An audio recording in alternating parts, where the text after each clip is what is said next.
What's up, it's you? For today's video, with a full Sandvale ability Pokemon team. J-Spark, this one is for you. So Sandvale is a pretty scummy ability. When the sand is active, right, the Pokemon's evasiveness is risen by 1.25 times. You got some cool items like Bright Powder and Lax Incense, which make things pretty funny. If you want your own custom theme team or Pokemon sweep, you can check me out at patreon.com/PIMPNITE. The link in the description. Tier 2 and above. I've got 2 battles today featuring the Sandvale team, and I really hope you enjoy.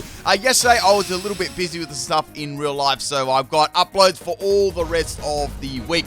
Okay, this was a battle against Super Bowser, and we have a Magikarp lead, and for some reason, Diggsby is called Magikarp. I can't figure out why in the moment. So we got a Dugtrio Alola as my lead here, as my first Sandvale Pokemon. As you can probably imagine, all of these, or pretty much most of them, had Sandstorm on their set. So we've got Sandstorm, Substitute, and Mudslap as the main strategy here. What you want to be doing, right, is firstly setting up the Sandstorm.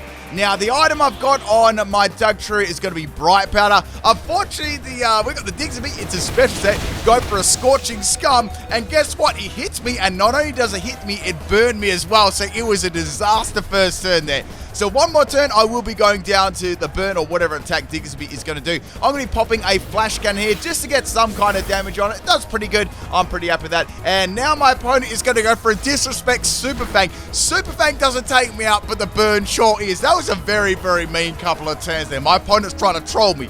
Now, this set was kind of based around spamming Mudslap to drop the opponents actually even more while the sand's up, but unfortunately, it was just a really, really bad start. So we got Sand Sash here. This is a pretty cool set. I've got a Sandstorm Focus Punch Substitute Drill Run set. So I wanted to make use of Focus Punch, so I just went for the Focus Punch right away there. Earthquake is going to miss due to the Sandvale, and guess what? Focus Punch is going to connect, and Diggsby got punched pretty much right in the face. It looked amazing, that animation, and bye-bye Diggsby. I guess that's a little bit of repayment for that Disrespect Super Fang there. Next Pokemon is Magikarp, and it's not Magikarp, it's Piloswine. Now, watch what happened here. This is crazy. So I thought, well, I might as well go for another Focus Punch here. I might get lucky with the Sandvale. This could definitely work, right? So go for Focus Punch. Unfortunately, a Blizzard is going to land there. It's going to hit me with the Sandvale ability, and well, the Shaky actually. I couldn't believe that actually, it landed. I was very, very lucky. So I thought, okay, what are the chances of this actually working twice in a row? Or maybe it's got another coverage. Let's just go for a Focus Punch here and see if I can land. Because they do a lot of damage to Piloswine, right? Now, Piloswine lands an Earthquake in the Sandvale, and Sandsash is going to go down there. That wasn't super, super lucky, but definitely that first Blizzard was very, very lucky. I felt like I couldn't really set a Substitute up there either. I might have wasted a turn if they had, kept going for Earthquake. Next Pokemon is Heloisk here.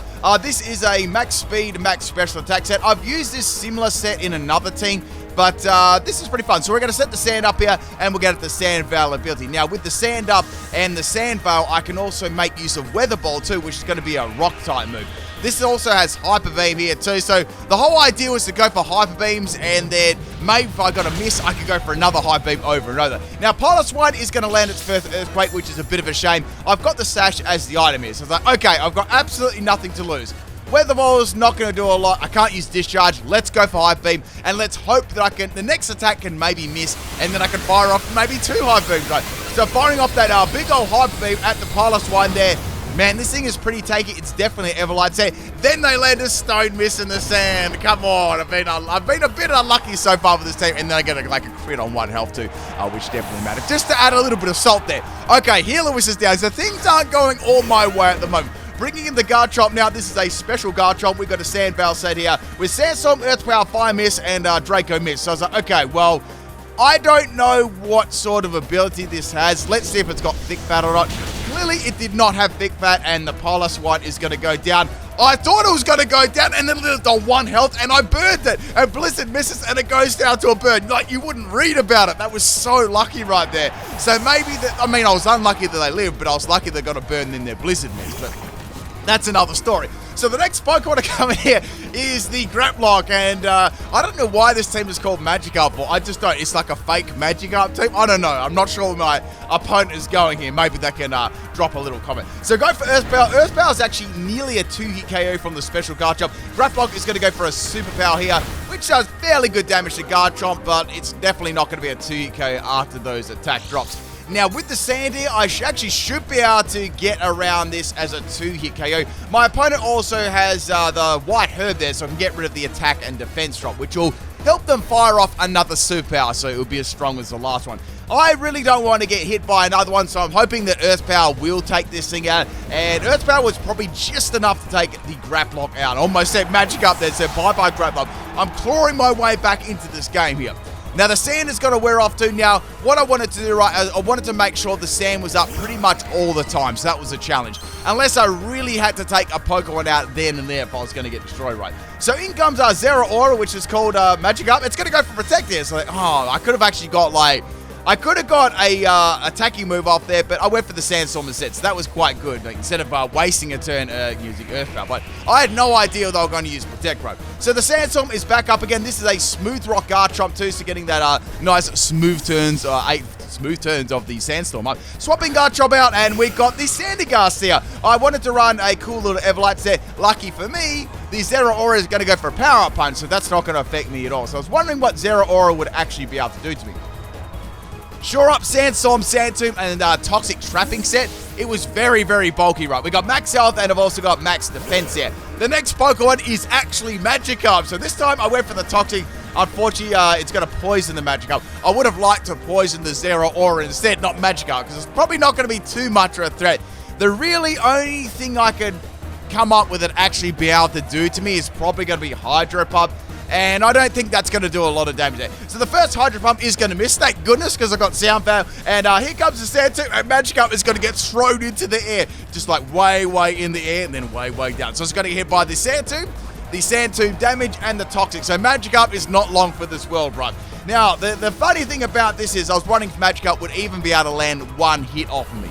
And it actually managed to, so that was pretty funny. Now, the cool thing about this set is once the sand is up, I can make use of Shore Up too, which will heal me a lot more since the sand is happening. And it works very, very nicely with Sand Veil too. So go for a final Sandtomb on the Magikarp there. Magikarp will be going down to the Sandtomb and the Toxic. And the Sandstorm damage the turn. So there's a lot of turns of damage going on here, which makes this quite a good set. I mean, it's definitely not infallible. It can get one-shotter, but it is very, very bulky in the right situation. Okay, bye-bye Magikarp, so we've got 2 more Pokemon.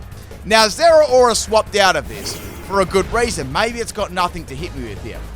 Now, my opponent is going to send out the Haxorus, and they're going to go for they're going for a Desperation Dynamax. Let's be real about that. Now, I was wondering what this Haxorus was going to be. Is it going to be physical? Is it going to be special? You just never know on PIMPNITE's channel, right? You never know what's going to come. Now, my best option here would probably be to get a Toxic off against the Haxorus. That's my sort of first play to go for there. So here comes the Max Phantasm, and judging on the damage that did to me, I'd say that's probably coming off Shadow Claw, and I'm going to get one shot, unfortunately. And also, Dynamax is going to ignore Sand Veil too, so I can't make use of the ability. So the best thing I really did was get some Sandstorm damage. But then the leftovers healed it up. I was like, oh, okay, so... No, I got nothing pretty much out of it. So going to Garchomp now, I thought, well, let's see how much Draco Meteor would do to this thing. I think it'll do a lot of damage, but I definitely don't think it'll take it out right. So go for the Draco Meteor here, and Draco Meteor just one-shots. I'm like, what is going on here? So Special Garchomp is just way too overpowered, right? So bye-bye Haxorus. That was a very, very nice KO there. I actually thought I was going to miss, and then they'd probably go, I don't know, I'd say they probably had like, I don't know, Outrage or something like that, just judging on what their other physical moves were. Okay, next Pokemon, and the last Pokemon is Zeraora, and they're going to go for Protect here. So I went for Earth Power. I was curious what they would actually do to me with this. Now, I've seen Power Up Punch, and I've seen Protect. That's about the only thing I'd seen from this Zeraora so far. So once again, the sand is gone. I've got to get my Sand Veil up here. So the Zeraora is going to go for a Power Punch. Doesn't really do a lot of damage to Garchomp. So I was like, okay, that's fine. Let's go for Sandstorm, and then let's go for Earth Power. Earth Power should... Well, I reckon it'll be about a 2-hit KO against the Zeraora, right? If I get a crit, it's going to be a one-shot there. Also, I'm getting some extra damage from the Sandstorm. Now, my opponent is really trying to stall out the Sandstorm here. Obviously, they guessed that my team is all based around Sand Veil. I mean, how could you not, after all, the obvious misses earlier on? And now we've got the Zeraora getting hit again. It's going to be going for a second power-up punch here. So the next one is probably going to take me out. and this thing is going to have like +3 in attack, so it's going to be pretty scary, right? I do have one more Pokeball left, which definitely could easily take this out in one shot. So unless things were really, really bad, like unless it uses another super effective move, or the other move it hasn't used yet is up its sleeve, it's going to go for a Power Punch. I live on 1 health, the merch is available, and now I'm going to go for the Earth Power. And Zeraora, the Magic Up, is going to be going down. That was very, very close there. What I was going to do is bring in my final Pokemon and go for a ground type move to take it out. But it turns out that Zeraora was a Fury Swipe set. A Fury Swipe Zeraora. Very, very nice. Thank you for the battle, Super Bowser. Our next battle here, this one was against Cooper. This was on my stream. And we got the Tricky Fanny is the lead. Well, there you go. That's a nickname for you, Tricky Fanny. You got to call your Rotom that way. So we got the Dugtrio lead here. It probably wasn't the greatest matchup in the history of Pokemon. So I thought, I'm going to go for the Sandstorm, then I'm going to dip, right? I can't really go for, I can't go for Mud Slap. I can't go for Flash Cannon. It's going to be a disaster, right? Now, Rotom's going to go for a trigger. It's going to spin around a little bit and swap our item. So it's going to get my Bright Powder, and I'm going to get an Iron Ball. I'm like, oh no, this is bad, because now my moves are going to miss here. So swapping out the Dugtrio, I cannot do anything there, and going into the Garchomp. Hopefully Sandvale will save me, and it's going to go for Air Slash, and it misses, so Sandvale sort of saved me there. Now, this is a good matchup for me. I mean, I can go for a Draco Meteor here. I reckon about 2 of them should be able to take it out around that, depending on what the build is, right? So Draco Meteor hits, and it does a lot of damage like I expected, so that's really, really nice. I was wondering what this could actually do to me apart from going for another trick. It's going to go for Air Slash here. It actually does connect, and it does some pretty good damage to Garchomp. It's about a 3-hit KO there. So Tricky Fanny is going to be getting by a Fire Blast here. It connects, and that is going to be bye-bye for Tricky Fanny. So as a Rotom fan, the trick stuff, that's why I was called Tricky Fanny, if you couldn't put that one together. It didn't mean something else. Now, the next Pokemon to come in is going to be the Slowking. I've got to swap out here. I'm at -2 in special attack. Let's go to Dugtrio and let's see what's going to happen, right? Now, these sets were pretty scummy sets because this also had Trick too. So what it did, right, by swapping the Dugtrio, I gave that item back to the Slowbro, which is the Iron Ball. Now, the Sandstorm is going to subside. I don't really want to go for a choice Scarf Sandstorm, so I'm going to go for a Mud Slap here. It's about time. So Mud Slap does pretty good damage there, and it crits, which is a very, very good start. And I'm also going to drop the accuracy of the Slowking here. Now, Slowking's going to go for a Whirlpool, so it's a trapping set. I think I know what sort of set they're running. I did run something very similar myself there with the Eerie Spell. So what I think they're trying to do here, right, is give me the Choice Scarf, trap me in, and then maybe go for Eerie Spell and get rid of all my PP on that one move, and then make me struggle to, KO, that sort of thing. Maybe, I know there was something based around that regardless, right? Now they're going to go for a Disable, like, okay, yep, I know what they're doing now, so I cannot go for any other moves because my move is disabled. Now they're going to swap their Slowking out, and I'm going to go for a Struggle, coming off Dugtrio with max speed, max special attack. You know it's going to drop hard, right? So go for the Struggle there on Thick Tricky Dicky, and it does pretty good damage, you've got to admit right there. Now I've got to swap out the Dugtrio because they're going to be able to take me out with any sort of ground move or fighting move. That would be scary, right? Now we're going to go into Garchomp. It's going to go for a Body Press there. So it's got pretty good base defense, and it doesn't do a lot to Garchomp, though. So I was thinking, okay, maybe they're running more of an offensive set, right? Swapping the Bronzong out, and now we've got the Archeops coming in. It's like, okay, this is called Switchy Critty. I was like, okay, they're going to be switching, and they're going to be critting a lot. I've got to get the sand up because I don't really want their attacks to crit me or even land, right? So here comes the switcher. All these Pokemon have ways of swapping the items, right? So this is bad, right? It's going to get a Lancet Berry, and it's going to get my Smooth Rock. I'm like, okay, what they're going to do, right? I think I know. They're going to go for a Pluck. They want to eat the Critting Berry and then crit me. Pluck is a really, really interesting move, and this is probably one of the best uses for it, right? So if you go for Pluck and the opponent's got a berry, you will instantly consume that berry, right? In this case, it's going to be consuming its own berry, so it's going to get basically what Focus Energy does, right? Which is pretty cool. Now they're going to go for Earthquake. The only bad thing about this, if they don't crit, they're not going to take me out because I have put them in range of their own ability, which is going to be Defeatist. And Defeatist is a terrible ability. It's actually going to halve their attack. Now, my Draco Meteor doesn't take the Archeops out, unfortunately, but I have put it on a small amount of health. It's going to go for Pluck and take Garchomp. That's okay. I was willing to lose my Garchomp there since it did a pretty good job already. Now we're going to be going into the Sand Station. I thought, okay, let's go for a free Focus Punch here. They're going to go for Earthquake, and it missed. I'm like, this is beautiful, right? This is free real estate. So setting up the substitute there, now I can can easily go for a Focus Punch, and Switchy Crit is going to switch out. And the Pokemon to come in here is going to be Tricky Trappy, which is going to be the Slowking. It's like, okay, well, I can go for a Drill Run against this, right? That's kind of nice. It sort of reminds me of the old day, like the 4th gen days, how you're actually seeing a few Pokemon use Focus Punch. It's not really a move you see used now, basically because it's quite hard to set up using it. If you get hit before you go for your punch on the second turn, you lose your focus and you can't attack, right? So the common strategy there is normally to go for a substitute, or if you can somehow get around it with evasion, right? That was my thought process. So Switchy Crit is going to come into a ground type move there, and the sand is going to be gone. I do want to get the sand back there, but I'm going to go for the Focus Punch here, right? Now, Focus Punch is definitely going to take Archeops out. However, Archeops, I was worrying if it's going to be able to take out my sub with the Earthquake there. And it didn't because of its ability to defeat us. So I go for the Focus Punch, and Archeops is going to go down there. That looks really, really cool. I like the animation for that. Now, what I could do is, since I've still got a substitute up, I can set the Sandstorm up, and then I might be able to go for a Drill Run on this Slowking, because it's quite bulky, right? First things first, let's get that sand up and let's get that Sand Veil flowing. I mean, even its next move may miss against me, and I might still have a substitute up to use for later Focus Punches against the team, right? Sandstorm's back up, and Whirlpool is going to land. Like, okay, that was pretty lucky there. The little substitute doll there is going to spin right around, and of course, my substitute is going to fade there. I already got hit by the Archeops earlier, so I kind of expected that. I didn't expect Whirlpool to land though, so like, okay, well, let's go for Drill Run here. I'm sure I won't get hit by Whirlpool now. It's pretty low chances. So Drill Run does a lot of damage here. I don't get a crit, but I'm still happy with the damage. Whirlpool's going to land twice in a row now, which is very, very good. Sand Slash is going to get hit reasonably hard by Whirlpool. And now the Sandstorm is going to hit the Slowking. I can go for another Drill Run here, and that'll easily take out the Slowking. Bronzong could come in here, but I've got a feeling that I don't think it's Levitate. I get the feeling that it's not Levitate because it would have came in earlier, right? So bye-bye Slowking. Bye-bye. Now, the next Pokemon to come in here is going to be Tricky Pinky, which is the Coffericus. This is where things got interesting, right? Since I had the Sand availability, right, after attacking the Coffericus, Mummy is actually going to swap our abilities around. So now the Coffericus is going to have Sand Veil. It's a disaster. Now we got the Coffericus go for a Tricky. I think all their Pokemon have got Trick or Switcheroo.